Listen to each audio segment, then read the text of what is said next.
Hi, this is Samantha Austin, and this is my culminating project for Intro to Teacher Leadership. Teacher leadership includes many roles: mentor, both in official and informal capacities, grade level or department chairs, a collaborative, effective committee member or a leadership position on a committee, PTO liaison, providing a valuable link between school and home. There are also district leadership positions, which might include curriculum or assessment design or textbook adoption. While academic coaches are usually no longer in a classroom full-time, they maintain their position as teacher leaders. In addition to taking on formal leadership titles, teacher leaders are also leaders by being innovators, risk takers, and problem solvers. In these ways, their colleagues can look for effective strategies across all areas. Teacher leader characteristics are concisely articulated in Elaine Wilmore's text, as well as in the work of Marilyn Katzenmeyer and Gil Mahler. Teacher leaders are creative, they're flexible, they are in a constant state of learning, they enjoy humor with both students and colleagues, they are effective and willing to take risks. They are also influential, proactive, and willing to take responsibility for their actions. Professional development is important for teacher leaders. Awakening the Sleeping Giant states the concept of a born leader is an illusion. A leader needs training and feedback in order to effectively communicate. Being open and positive in conversations with colleagues and being an active listener take practice and constructive feedback. Also, in order to lead by example, teacher leaders need to have training in the current research-based strategies and methods of engaging instruction. In order to improve my own role as a leader, by example, my personal professional development goals are to improve grammar instruction, to increase students' ability to set and track their own reading goals, and to maintain a positive classroom community.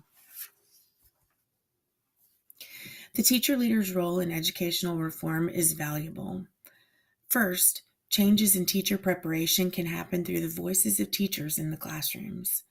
Colleges and universities can better prepare teacher candidates by providing research-based training in reading and math instruction, a high-quality student teaching experience, and by creating an acceptance process that is rigorous and selective.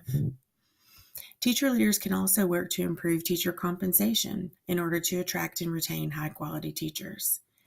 The pay structure needs to reflect performance and responsibility levels. Working conditions, including the list of duties for teachers, need to be improved, and teacher pay needs to be in line with jobs that require similar education outside of teaching. Finally, teacher leaders are in a position to reform the teacher evaluation process so that it provides support and feedback for new teachers and meaningful goals and plans of action for established teachers. Moving forward, we can hope to see teacher leader standards, support or incentives for teachers who take on leadership roles, and a move toward collective leadership model where teacher leaders and administrators share leadership responsibilities. Over the course of my career, I've had a variety of leadership roles. I began as a grade level representative years ago at the beginning of my career, where my role was simply to relay information from the administrator to my team. As a mentor, I really saw the importance of the first few years of a teacher's career in predicting her future success. I began to see my ability to impact student success and teacher retention. I've also had several opportunities to be a student-teacher mentor or a cooperating teacher. I use this chance to try to model effective teaching and professional behaviors. Currently, as the chair of a committee that works directly with the administrators, I see my role as that of a collaborator, working to create change and improve outcomes across the building. I'm very fortunate to be part of a district that encourages and fosters teacher leaders.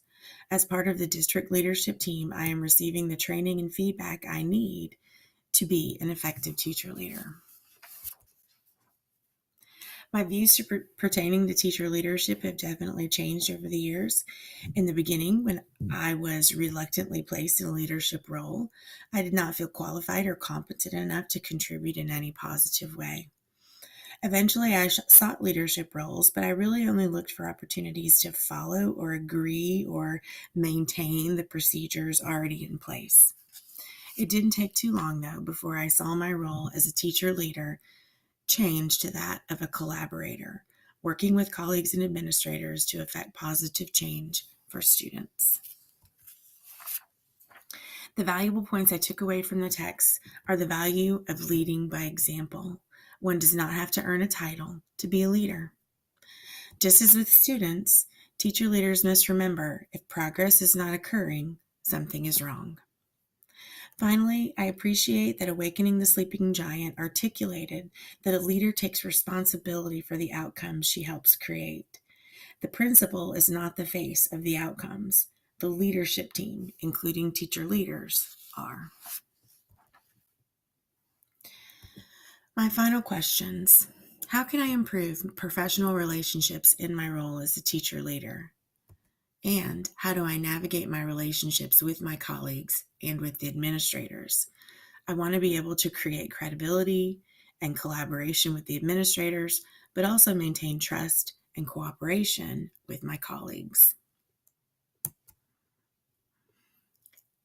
In this presentation, I have referenced Patterns of Power by Jeff Anderson, Leaders of Their Own Learning by Ron Berger, Kids First from Day One by Christine Hertz and Christine Ratz, and Teacher Leadership by Elaine Wilmore.